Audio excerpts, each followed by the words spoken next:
Introducing Rabbi Joel Zeff at 10 o'clock on a Wednesday morning as we zip along with Zoom with Yefrat and Eshkolo. Rabbi Zeff will be speaking about Kol Nidre.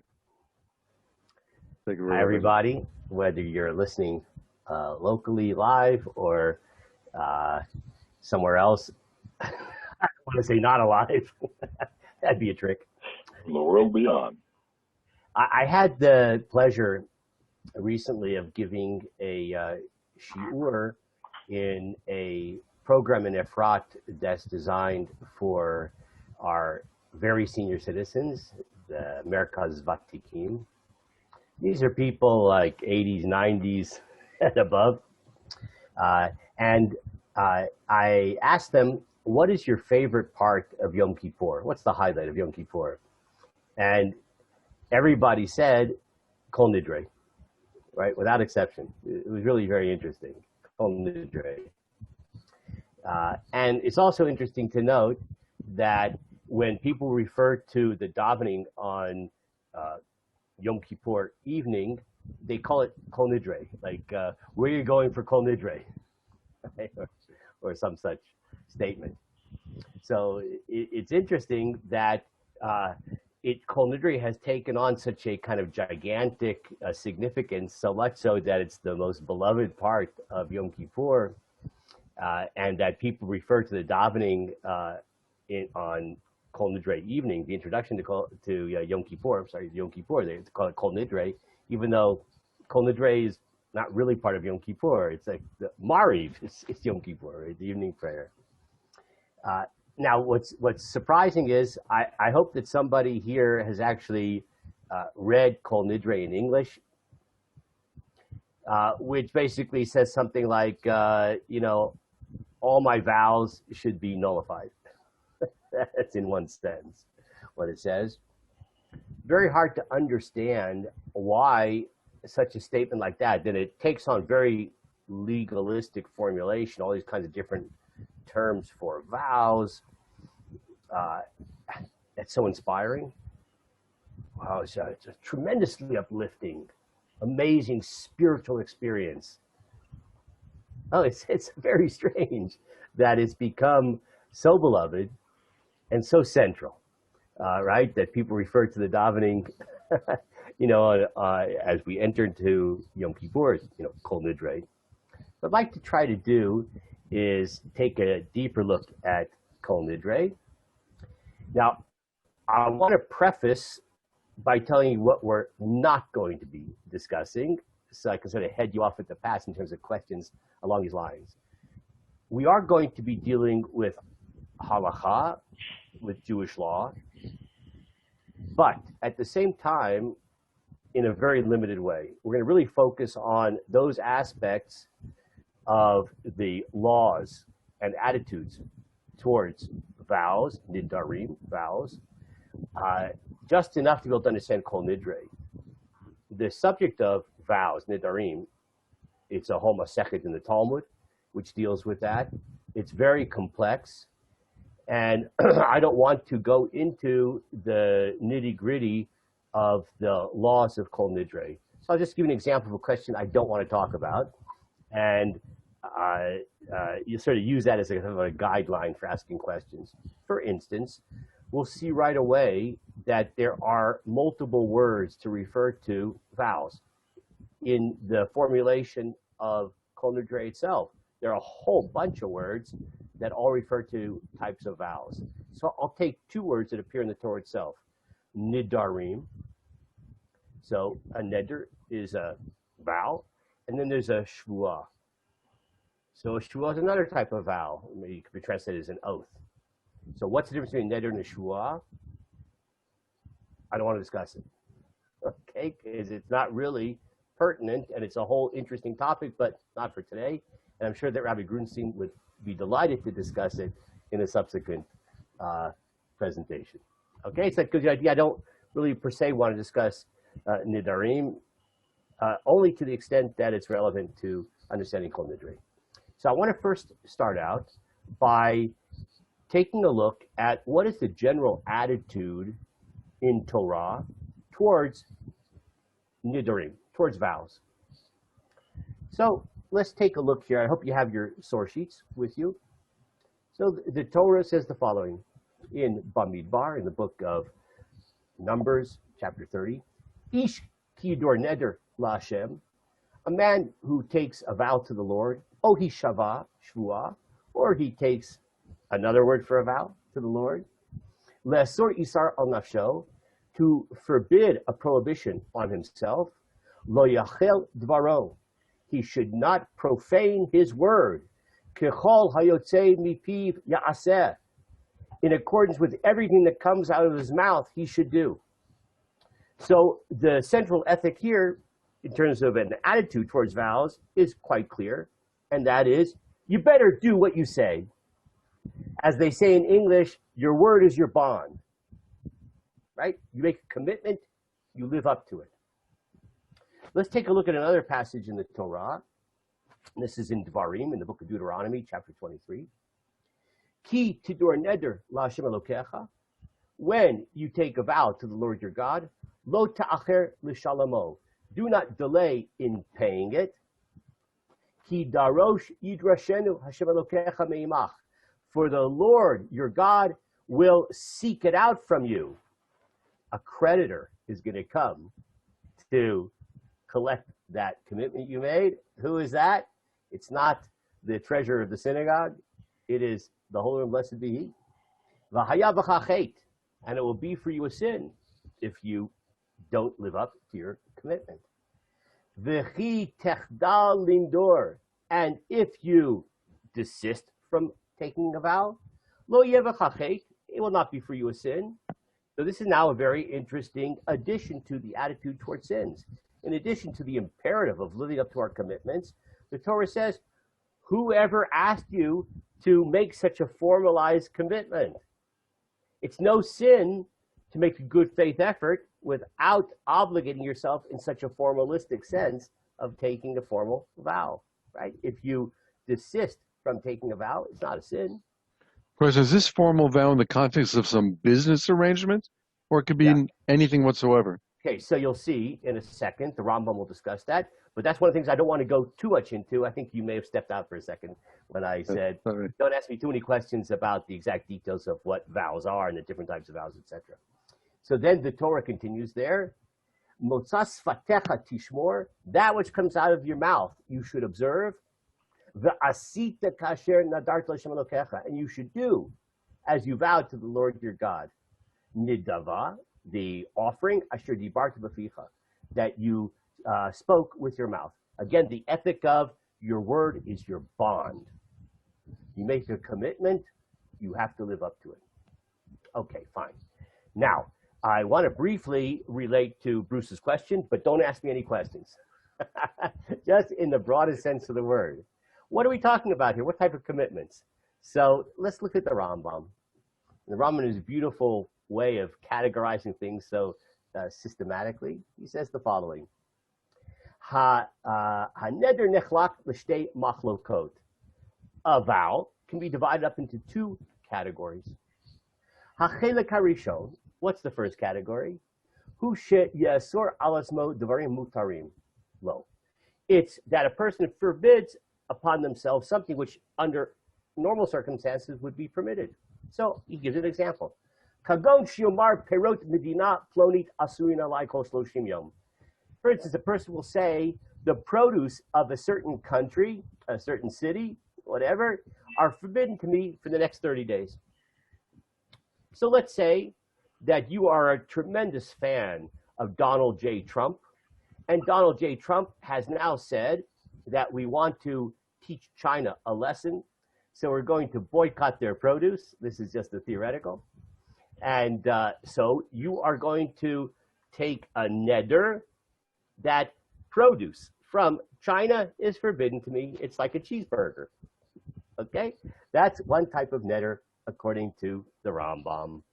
Now let's skip to the second category, halacha bet. We're just skipping a little bit. The Rambam says, V'achelek hasheni, what's the second category of a neder? Hu sheyichayev atzmo b'korban she'eno chayav bo. It's if a person obligates himself to bring an offering that he wasn't, under normal circumstances, required to bring. For instance, kagon. Shiomar harei alai lahavi olah. Like a person said, I'm going to bring an olah, which is a type of offering which is completely burnt on the altar. So those are the two types of categories. One is negative, right? I'm going to designate something as forbidden to me. So produce from China, it's now treif, right? Or the second category, that I'm going to commit myself to make an offering, right? So an animal, right? I'm gonna give a voluntary offering to God, something I didn't have to do, but I was in the mood to do it because whatever, right? I wanted to impress my friends, or I was feeling thankful for something. Okay, so those are the two broader types of categories. It's much more complicated than this. There are a lot of details in terms of what do you have to say in order for the legal obligation to devolve upon yourself. That we're not going to be discussing today.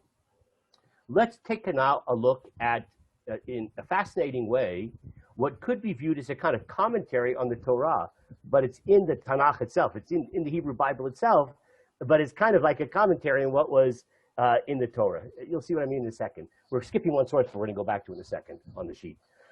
So this is a passage from Kohelet, the book of Ecclesiastes, in chapter 5. It says the following: Kasher tidor neder le'Elohim, when you make a vow to the Lord, al ta'acher l'shalamo, do not delay in paying it. Now, you may have noticed that that is almost a word-for-word quote of the passage that we saw in the book of Devarim, the second source on this. So you'll see that's why, like it's interesting to view that the notion of interpretation already is in the Tanakh itself. That the later books of the Tanakh could be seen as commentating on the previous books of Tanakh. As a matter of fact, I don't want to get distracted, so don't ask me any questions about this, but Rabbi Soloveitchik says you could look at the entire book of Devarim, of Deuteronomy, as a kind of shi'ur, a kind of class that's explaining the previous four books of the Torah. And he claims that in that sense, the book of Devarim, which we usually think of as, well, that's the fifth book of the Torah. So Rabbi Soloveitchik says you could actually think of it differently. There are four books of the Torah, right? Up to through the book of Bamidbar, of Numbers. And then Devarim is actually Moshe giving a shi'ur, giving a class. That's called Moshe Rabbeinu. Moshe, our rabbi, our teacher, he's giving a shi'ur on the previous part of the Torah. So the book of Kohelet could be sort of seen in this particular instance as commenting on the subject of vows that's described in the Torah. So after quoting that passage in the Torah, word for word, the author of Kohelet goes on and says, Ki ein chayfetz baksilim, because God has no desire in fools. Whoa! This is already becoming quite judgmental, that somebody who in fact takes a vow, the author here of Kohelet seems to think there's something foolish about doing that. Et asher tidor shalem, for if you take a vow, you better pay up. Okay? Now it gets worse than this. The next verse in Kohelet, in Ecclesiastes, Tov asher lo tidor, it's better not to vow, mishitidor v'lo tishalem, then you make a vow and you end up not paying it. So that's an ethic we saw in the Torah itself, right? In that same passage in Devarim. That's the second verse, where in Devarim it said, and if you desist from making a vow, it won't be for you a sin, right? So we're seeing an echo of exactly that next verse, right? That it's better not to vow than to vow and end up not paying. Now it becomes super scary, very intimidating. The next verse in Kohelet. Al titain et picha lachati et bisarecha. Do not allow your mouth to cause your flesh to sin. Right? The mouth is our most frequent organ of the body, which leads us to sin. You may have noticed that. The trouble we get into is usually because of things we said, right?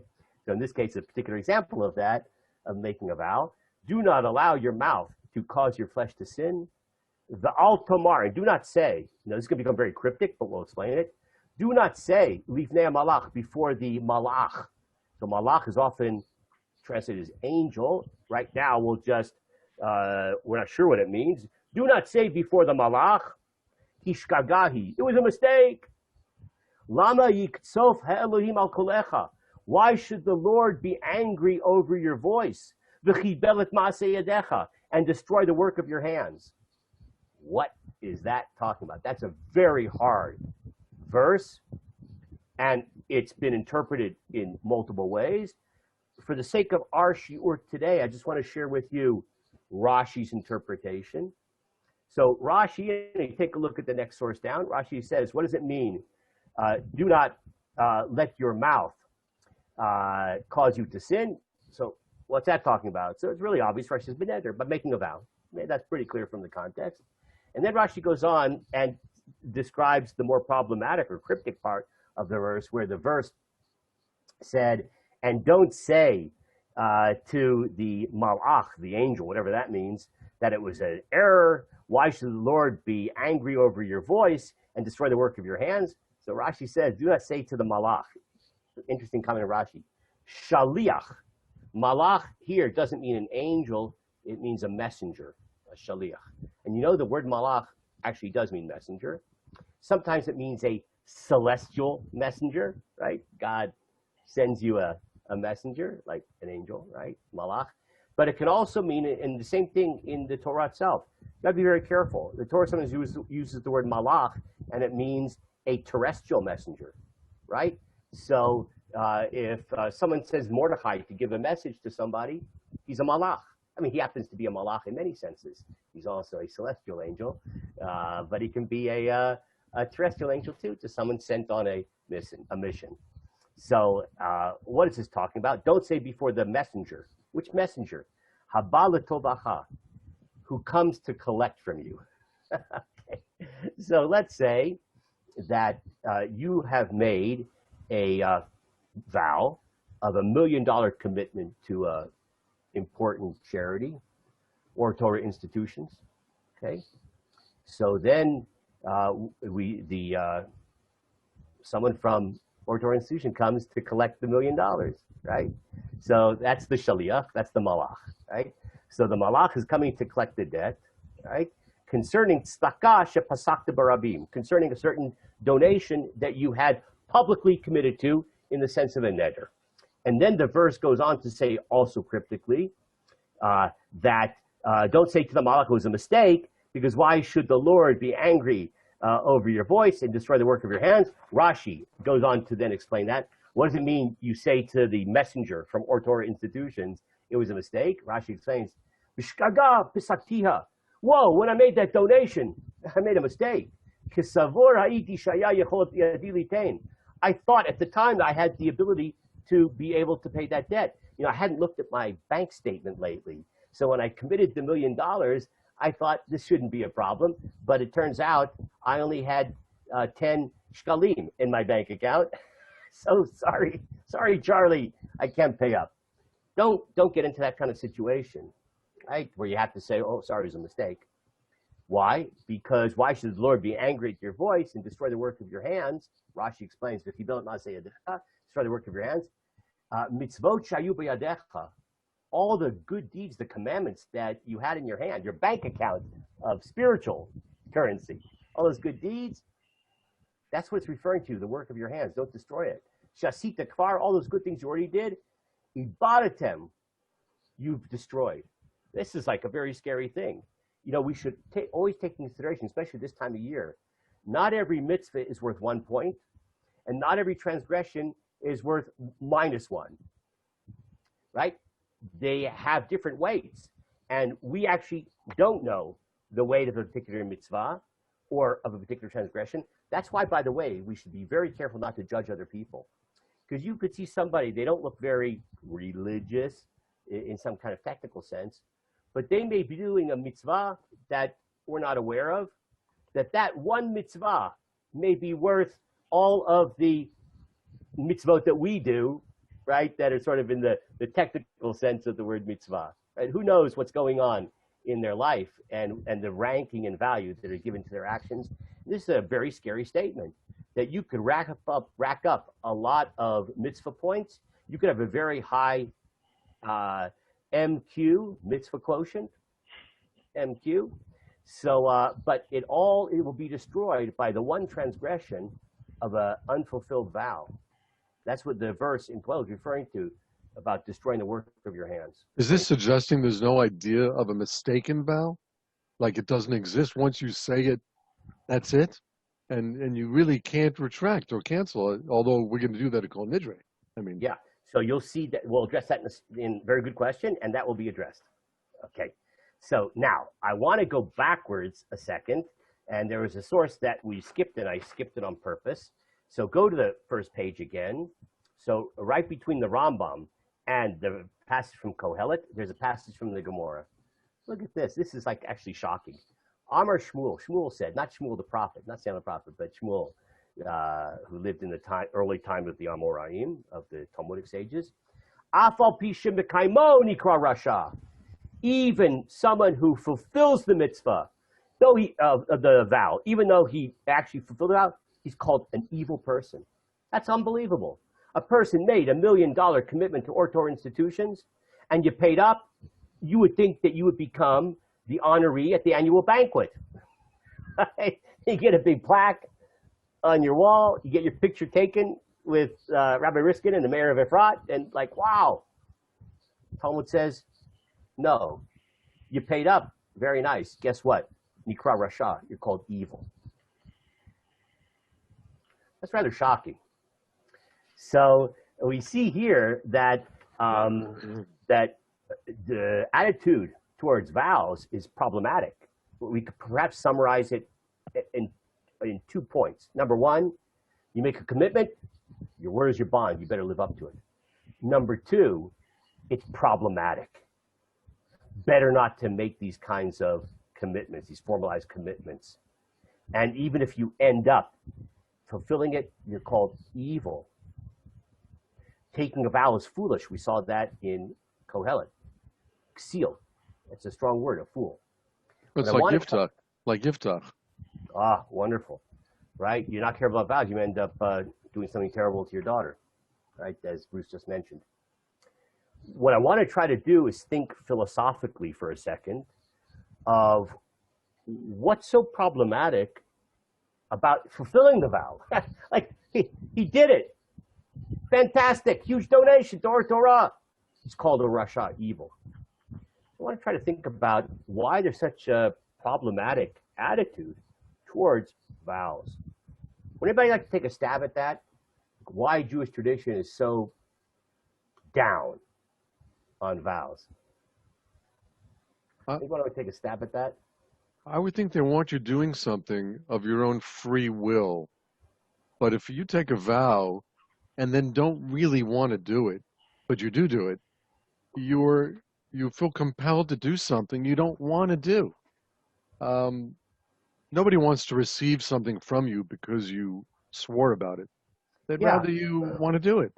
Okay, it's possible. I'll tell you my problem with your suggestion, and that is I don't know why you make such a cynical assumption that the person who makes a vow ends up paying it, but reluctantly, and they're only doing it because they were coerced by the vow. Well, this guy who went bankrupt after vowing to give money to the shul, he wants to. He doesn't really want to give it now. He just lost a ton of money. He didn't know that. He didn't know. You're making an assumption about a specific scenario. Let's take a better scenario, right? According to Shmuel, I don't see any reason why we couldn't be talking about somebody who had millions of dollars in the bank. He gave $1 million to Torah institutions, and with great joy, no problem. He's also called a Rasha, evil person. So I hear your explanation, but it's too narrow. Any other thoughts about why the Jewish tradition is so down on making these vows? Possible that possible that there's some issue of making commitments for a future act that shows some sort of like chutzpah that, hey, Kodesh Baruch Hu controls the future. I don't have a right to say I'll do something in the future because that's really not up to me. That's beautiful. So that's what I was going to say. And so, Kenny, if you said what I was going to say, then it must be correct. So, and that's, I think, the proper explanation. There's a certain pretentiousness and chutzpah, as Kenny said it, concerning making a vow. Because guess what? We're not in charge. And you know what's amazing? As we get older and when you guys get old enough, you'll understand this. You learn the hard way. We're not in charge, right? Who would have expected Corona? How many businesses have gone under because of Corona? And it was complete shock, right? We're not in charge. So there's a pretentiousness of saying, I'm going to do something that assumes that you somehow are in charge sufficiently that you can make such a commitment. No, Hashem is in charge. Hashem has a crazy sense of humor. Does a condition or Tanai mitigate that? If, then. Yeah. So it's a very good question. I would just say the following, without getting into the nitty gritty of your question. I would say that if you attach a condition which makes clear it's not really a vow in a formal sense, then you're okay. And of course, and we'll see this in a second, but we do this all the time. What does a good pious Jew do when it sounds like he's making a commitment? He says, Bli neder. This is not a vow. It's a good faith effort. Okay, we'll talk more about that. A lot of the problem with vows, though, was actually the argument between the Karaites and the Gonim. Way back when the Gonim basically allowed people to basically annul vows through written, through a scribe, etc. And they used to mock it. So they basically became much more cognizant of the fact that annulling a vow is a big deal. And therefore they put more restrictions on vows in general. Interesting. So this is, I'm noticing a pattern. That's really interesting. So because you apparently like Jewish history. So you're suggesting, it's something I never heard before, if I understood properly, that in the historical period after the Talmud, in the time of the Gaonim, that then you had the rise of this Karaite movement, which rejected normative Jewish tradition, right? The oral law. That the oral law, according to the Karaites, tell me if I'm getting this right, that they said there's no way to get rid of vows the way you rabbinites are exactly. And that kind of pressure caused the rabbinites, right, the Pharisees, or however you want to call them, the non-Karaites, to be a little more cautious about the usage of vows, which would then perhaps require you to do this nullification of vows, which was being questioned by the Karaites. So sort of as a kind of response to the doubtful criticism of the Karaites. Interesting. I never heard that before. No, it's actually that's you got it exactly right. And Kol Nidre was actually said in the Academy in Surah. Yeah. So we're gonna get to that in a few minutes, and we'll talk more about that. Interesting. Can Arthur swear to the veracity of that story? Okay, don't go there. Well, I suggest. Yeah, Danny. I wanted to suggest something else because I don't particularly like this idea of everything relying on a Kadosh Baruch Hu, because if I walked into this fundraising dinner at the Waldorf Historian, I know that I had $5 million in my bank account at that moment. Making a pledge to whichever charity for $1 million is totally within reason, and I don't believe that Hashem has any issue with that. So I don't like necessarily this very spiritual idea that nothing is in my hands. Yeah. Okay. Very good question. And Rabbi Yosef Karo in the Shulchan Aruch heard your point, and we're going to take a look at that right now. But I just want to something else though. Go ahead.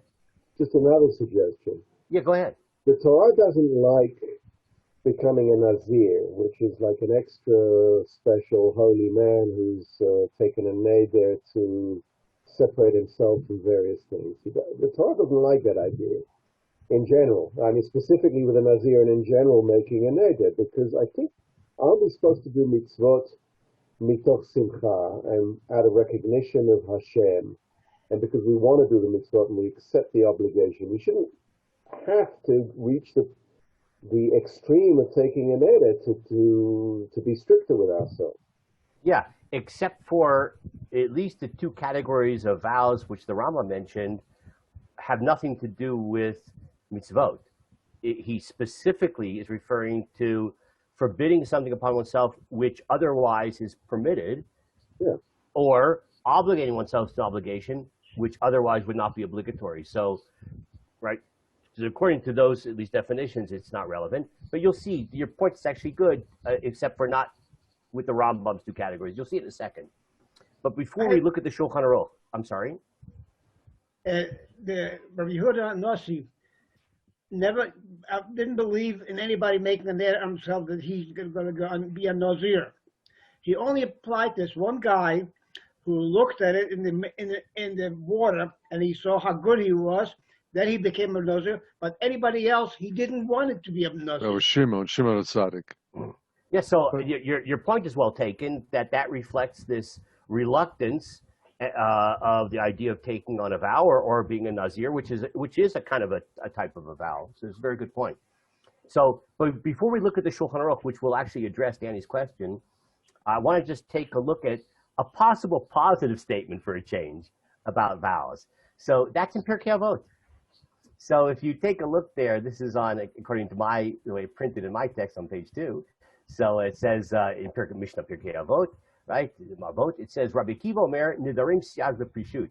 Nidarim can be a helpful fence for prishut if a person is trying to separate themselves from a bad habit. So let's say that I smoke 3 packs of cigarettes a day, which I don't, by the way. I only smoke 2. So I don't smoke. So at least not tobacco. So and I'm like tired of, I want to cut back. So, it's very hard to kick habits. You might have tried that sometimes, very hard. But because we take Nidarim so seriously, Rabbi Akiva is saying, if you're really desperate and smoking really is a very serious thing and you want to not stop smoking, but you just can't get the willpower, take a neder, that may encourage the willpower necessary to be able to stop smoking. So we see from Rabbi Akiva that there can be a type of neder which is useful under extreme circumstances to get you to curb behavior which may be destructive. Okay, now let's look at the summary of all this in Shulchan Aruch, and it deals explicitly with Danny's question. And this is just taking a look at not the entire discussion, obviously, of Nidarim, but selected passages. Al tihi ragil b'nidarim. Don't be someone who is commonly making vows. We don't like vows. Kol Nidre, and anybody who makes a vow, af al pi shemikaimo, even if he fulfills it. Nikra Rasha is called an evil person. V'nikra Choti is called a sinner. We saw that in the Talmud, at least half of that, right? Where he's called a Rasha, an evil person. Okay, let's go to the next passage here. Sarich li zahir shelo yidor shum davar. If you're very careful not to make a neder, not to make a vow about anything. Even when it comes to charity. So Danny, here's your issue. So you're attending this banquet in the Waldorf Astoria. Everybody's making a public pledge. He says, don't do it, even when it comes to charitable donations. Ein tov lidor. It is not good to take a vow. So wait a second. So Danny's saying, look, I'm the chairperson of this banquet. I'm on the board of this organization. We're trying to raise money. You have it in the bank right now. What's wrong with standing up and making this commitment? It's necessary for the organization's survival, and it encourages other people to give. So he says the following. Ela im yeshno biado. So if he has it in his hand, literally right now, meaning that's Danny's question. It's in the bank. I have it right now. Yitain miyad. Give it now. See, Danny, he's going to say, you could have your cake and eat it too. If you have it in the bank, just so give it, write the check on the spot, right? Vimlav, if it's not in the bank, lo yidur sheyelo. Don't make a commitment until it's in the bank. V'im poskim staka, and everybody is making a public commitment, right? Sarich lifsoki mahem, and you have to join in this charity fundraiser. Yomar, you should at least say b'li neder, right? Below neder. You say, I pledge, right, $1,000, $1 million, whatever it is, b'li neder, right? Because were very reluctant to enter into the commitment, which could bring down upon you some terrible. Now, what about, we saw Rabbi Akiva said that you can in fact use sometimes a neder as a way of like stopping smoking, for instance. So that's actually also recorded in Shulchan Aruch, though in a slightly different way. By the way, that's completely upon yourself. You're in control of that. In Danny's case, and I rarely argue with Danny, only when it's right. Good sense there. But the world that they lived in was very precarious, and we only think our world is not. But they didn't have banks, so you could have money in your pocket then, but get robbed, at any point or lose the money, and that's it. It's gone. So man, you had a cow. You had 10 cows in your field, and you gave a neder of a cow, and you intended to bring it the next day. What's the chances of 10 cows dying in that night? Come on, I don't buy it. Yeah. Well, although you can have a specific case, I think in general, things were very precarious. Yeah. Obviously, Yeah, I would say you're both right, but Danny, I think the response would be, why get involved in neder? Like, if you have the 10 cows and you pledge the cow, so just give it. There's no reason, there's no benefit of formalizing such a commitment in a way which is considered to be a neder with all of the legal and spiritual implications of it. Right, but that then begs the question that goes back to your original question. So what's so bad about pledging it and giving it the next day? Well, why is it wrong? Yeah, because, well, that's when we get to Bruce's point. The truth of the matter is, we really don't know what's going to be. Why risk it? That's why in Kohelet calls it a fool. What was the utility of making it a formal neder? Just say, I pledge a cow, bli neder, and you'll bring it the next day. What did you gain from the formalization of that commitment to a neder? I think that's the sentiment here. Look at this very interesting positive use of vows, which is like Rabbi Akiva, but a little different example. Halmer Eshne Perek, a person who says, a lot of people, when they have like a yard site, they ask people to, you want to learn all Mishnayot. Everybody will take a parak of Mishnah. You ever seen something like that? You sign up, right? So that in memory of a person, will have learned all of the Mishnah, for example. So a person says, Eshne Perek, I'm going to learn a certain chapter of Mishnah. On the other hand, he's a little scared he's going to get distracted, lazy. Shari leila mindar lizruze nafshe, a little Aramaic. I don't know why all of a sudden in Shulchan Aruch it sticks in Aramaic. It's permissible for him to take a vow in order to encourage himself, right? By taking a vow, this should not be done lightly, but the relative, their soul needs to be elevated. It's very important that we finish all Shas of Mishnah. And but you want to make sure you do it and not be irresponsible, lazy, whatever it is. That would be an example of using a neder in a constructive way, but it's permissible, but with all the problematics. It's an interesting example here. What if you're afraid that you have a big Yetzer Hara? Nobody here has that problem. You're afraid that Yetzer Hara is going to cause you to transgress a certain mitzvah.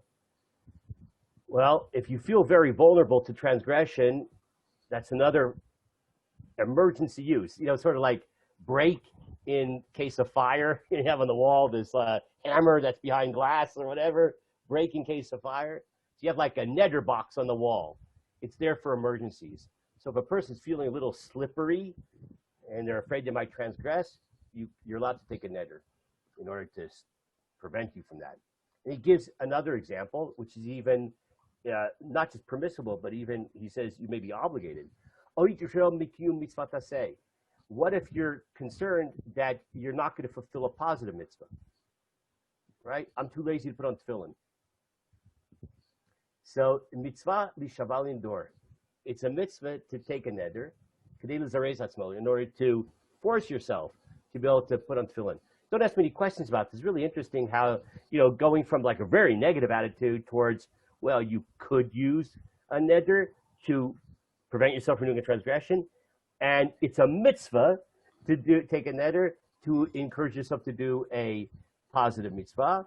Really interesting gradation. I don't want to devote the time right now to discussing why the different attitude towards nidarim with regards to these different usages.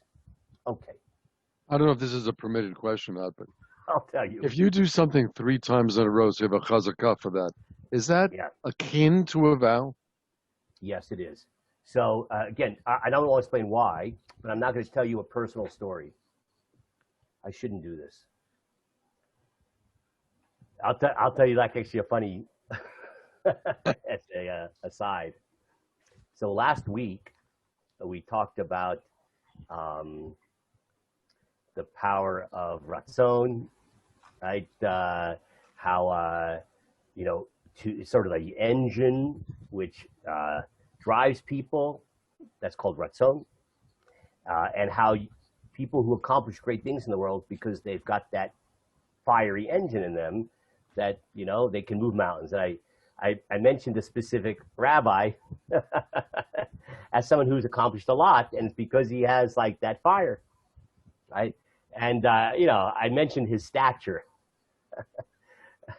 physical stature. So I actually watched the YouTube version, the YouTube of it, and there was like a little glitch. I don't know if it was built into the actual video itself, or like it just when I was watching it, something had happened, and I was also kind of fading in and out of attention, listening to myself talk, and I didn't hear the reference to this particular rabbi. And I was thinking, that Arthur, he is truly a tzaddik. Like, he must have edited out the reference to this rabbi because it could be interpreted maybe in a derogatory way, though it was certainly not meant that way at all. On the contrary, it was very laudatory. Then it was sort of like, oh, did he really do that to save my soul? I went back and then I found that passage. He didn't edit it out. Okay, so I would ask first. Yeah, thank you. Your name. Arthur, I asked you to take that out. So the reason I'm just saying that is because I'm about to tell another personal story, which you may want to edit this out in the final production. So You want me to stop the tape for a moment? no. Rabbi, Yes. there's a nozer here in town. No kidding. Yeah, and he's got hair at the top of in a net, but he goes to our show and the Sephardic show. He's all over town, but he's a nozer. If you look That's at him, amazing. you couldn't believe it. Yeah. So are you sure he's not just a 16-year-old? Oh, he took the Nazarite vow. That's really interesting. Okay, fascinating. So I'm going to tell you a story just on this idea of doing something 3 times. So you may eventually figure this out about me, but I am a hidden Lubavitcher. It's quite well hidden, but inside of me, there's a Chabad Chassid somewhere. Okay. Me too. I actually went to the yeshiva Chabad. That's beautiful. That's beautiful. We're brothers. That's fantastic. So now, and at a certain stage, I actually felt like, you know what, being a hidden Lubavitcher, I don't know, maybe I should come out of the closet just a bit. So I actually bought myself a gartel. Everybody knows what a gartel is, right? That belt that people use for prayer, they tie around their waist. Okay. And I used to wear a gartel. And I have a belt for that. Yeah. So interestingly enough, when I became the rabbi for the first time of a shul in Los Angeles, it was a modern Orthodox shul. They almost didn't hire me because of the gartel. I got them very nervous because in every other way, I wore a knitted kippah and dressed like a normal human being.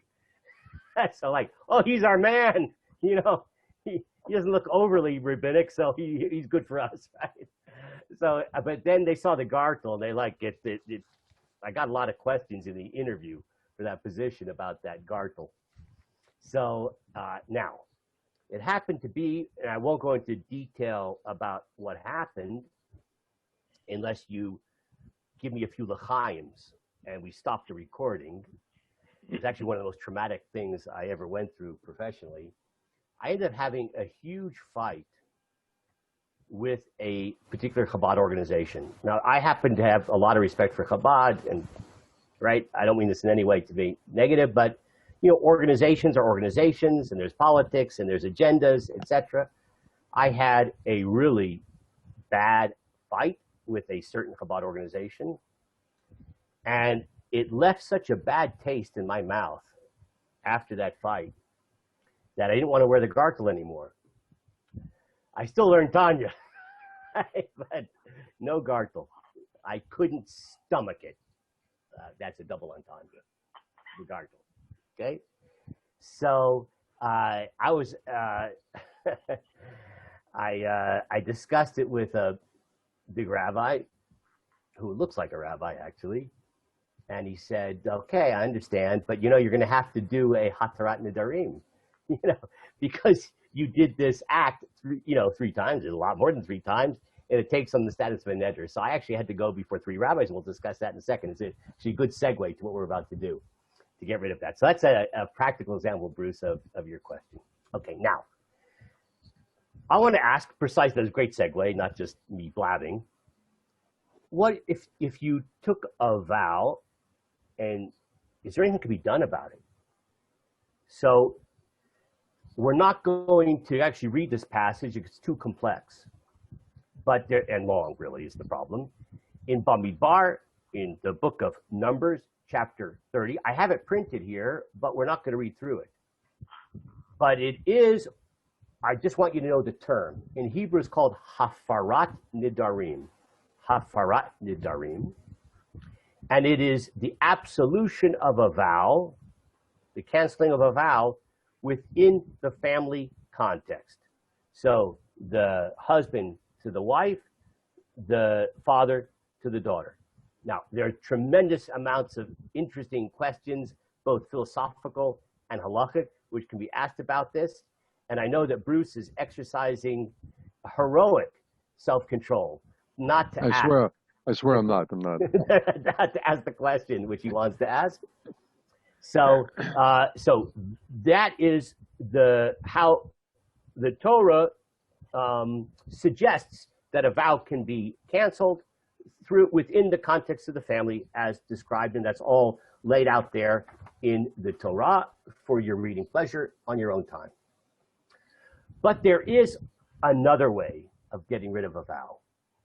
Not hafarat nidarim that we just described, which is limited to the context of the family under very specific conditions. Now, if you turn to page 3, at least in the way it printed in my text, I want to learn a really interesting Mishnah. So now there's a Rambam that we skipped, but we're going to go back to it. The Mishnah Masechet Chagigah says the following: Heter nidarim porchin ba'avir, the undoing of a vow. Now, the word heter, lahatir, to untie. So that's not hafarat nidarim, the cancellation of a vow in the context of a family. It's some other mechanism. We'll discuss that mechanism in a second. So the untying of the vow, hatarat nidarim or heter nidarim, porchin ba'avir, it hovers in the air. Vein lehem ama shismochu.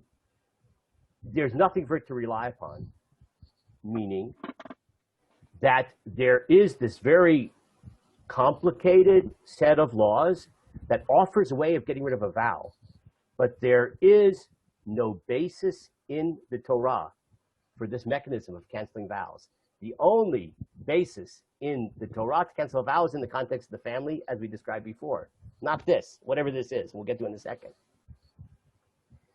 I'll read the rest, even though it's not relevant. It's just interesting. Hilchot Shabbat, Chagigot v'Milot. But the laws of Shabbat and of bringing the holiday offering and using a consecrated animal that was designated as a sacrificial offering, using it for your own personal purposes, okay, that's called Me'ilah. Harei hin kaharim hatluyim b'sa'ara. Those laws are like mountains hanging on a thread of hair. Okay, meaning mikra mu'at, there's hardly any verses in the Torah not zero, like in the case of undoing vows. There's a tiny bit. The halachot merubot, but a lot of halacha. This is really fascinating. It's like the Mishnah is being so honest. We have these categories of law, no basis in the Torah. Other categories have a tiny little basis, but tremendous amount of details of halacha, wherever they come from. Third category, hadin va'avodot va'torot va'tumot va'arayot. But civil law, like tort law, right, damaging somebody's property, whatever. Avodot, sacrifice law. Torot, the laws of purity. Tumot, laws of impurity. Va'arayot, sexual transgression. Yeslan amishi yismochu. That has a lot of discussion in the Torah itself. The hang gufei Torah. This is the major part of the Torah which deals with those categories. Even though the categories that we mentioned at the beginning of the Mishnah can be really important, like the laws of Shabbat, etc., very little unless in the Torah about it, but a lot of halachot. In the case of untying a vow, hatarat nedarim, no basis. Now, I just have to tell you, to be honest, the Talmud, in responding to this Mishnah, says, not so fast, Kowalski, and it attempts to find verses in the Torah which allude to the idea of hatarat nedarim, untying a vow, outside of the context of the family structure, which is hatarat nedarim, a different mechanism. I think it's fair to say, I hope I don't lose my place in the world to come over this, though Arthur will be in good company if I do. So